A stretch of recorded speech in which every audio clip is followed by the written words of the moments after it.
what up, what up? While the boys are independently playing, I wanted to go over what Nico and I did for our language arts today. So one of the things that I will quickly say is that the book that we're going to be discussing is not a Waldorf-centric book at all. Nico is in the second grade, which would mean right now he is looking at Saints, Holy People, and Fable. That is primarily his language arts, would be primarily his language arts.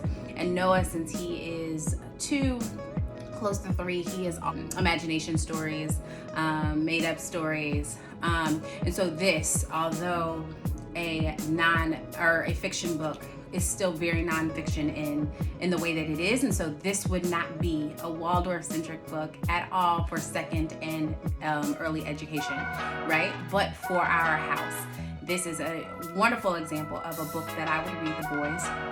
I love books that are going to give a piece of history, tradition. And so an example of that is like, hey, my boys know what it's like to go over grandma's house, their Gigi or their granny's on a Sunday to eat a good meal and have family and friends and laughing. And so while I read this, I allow for them to kind of cut in and tell me the moment, oh, I remember when we did this. I remember who would be there, who's around the table. That is the kind of conversation I like to have when we're reading. So an example would be, there were buttery peas, chickens and yams, and macaroni and cheese, potatoes and ham, biscuits, gravy, collard greens, pasta salad, rice and red beans.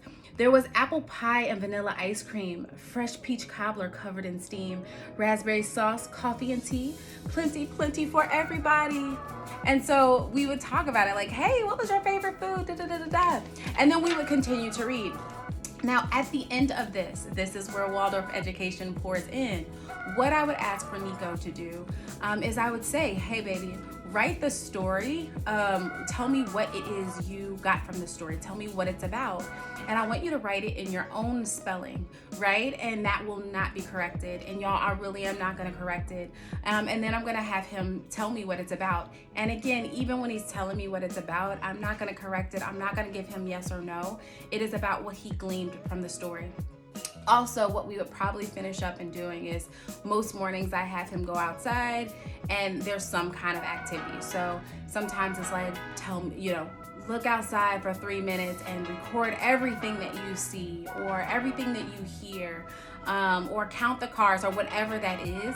And then after he tells me about the story, then we'll retrace and say like, hey, tell me what it was that you, write a little bit about what you heard this morning, or write a little bit about what you saw, whatever is aligned to the directions before that.